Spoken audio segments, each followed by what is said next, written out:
am so honored to be here, and I wanted to thank Mr. Overfelt for putting this on for us.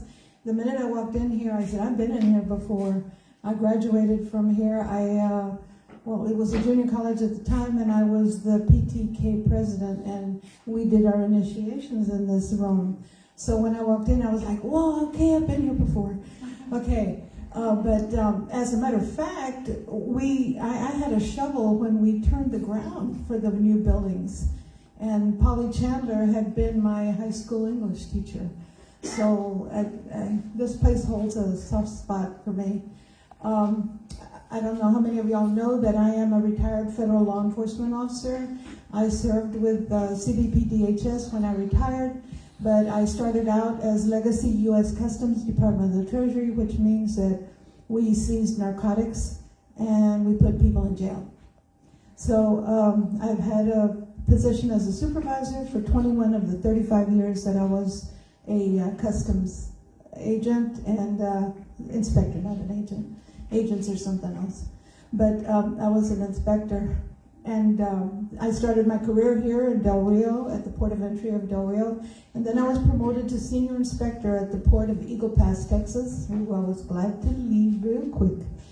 But I went to Dallas-Fort Worth as a supervisor inspector. And then my mom passed away and my dad needed someone here, so I asked for a lateral hardship transfer, and I was transferred back to Del Rio as a supervisor. I was able to retire in 2007 with 35 years service. I don't need this job for the money. I have a very comfortable retirement with the Customs Service for the Office of Personnel Management. I was raised a country girl. Chapoy Street was named after my grandfather, James Chapoy, and the Lozoya Street was named after my great-granddad, Doña Paula Lozoya. I am rated as an expert translator and interpreter for the Spanish language by the Department of State, something that was offered to me as a U.S. Customs inspector. After I retired from Customs, I wanted to see the USA, and we traveled the United States, and we ended up in different national parks, and we loved Big Bend National Park, so I was a volunteer in the park at Big Bend National Park, where I worked with Glenda Overfelt. And I did that for 2 seasons. I ran the visitor center there at Persimmon Gap and also at the Chisos Basin for a short time. From there, I decided I needed to go back to school, and that's when I came here to this college. At the time, I wanted to become an attorney, but life changes things, and God changes your plans for you, and I didn't think I had the fire in the belly that you need to become an attorney, as I'm sure some of y'all in here know that that's what it takes. But time for me to stop. Yeah. What does accountability look like in your office, and how would the public know you're doing your job well? Accountability in my office, I can prove from, we get audited for one thing, but I have to respond to the commissioners. Just because I'm the county clerk doesn't mean I can do whatever I want to do. And of course we respond to you. Anything that y'all need to know or you want to ask us, we'll be glad to respond to. We have, as far as accountability goes, we do have audits. We had an audit just the other day from an external auditor, and everything was fine. But what was the rest of your question? So accountability in office, and how would the public know that you're doing the job well? Y'all need to come to Commissioners Court meetings. That's where you find out everything. And we have one tomorrow morning at 9 o'clock. You're welcome.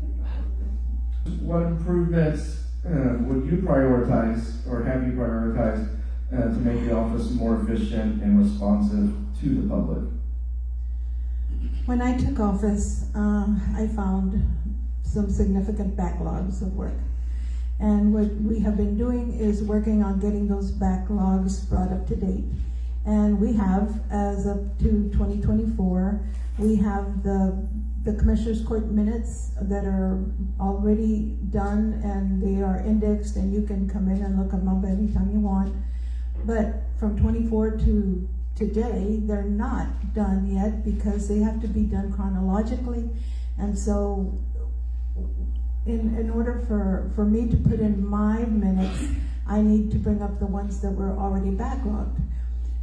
There are other things that were done already, which is something that we did do, is that the executive orders from Governor Abbott were that every county who wants to get grants from the state has to keep their convictions up to date in the system, which is called CJIS. So we make sure that we have all of our records up to date. How do you ensure that residents, especially seniors, working families, rural constituents, can easily access the services of your office?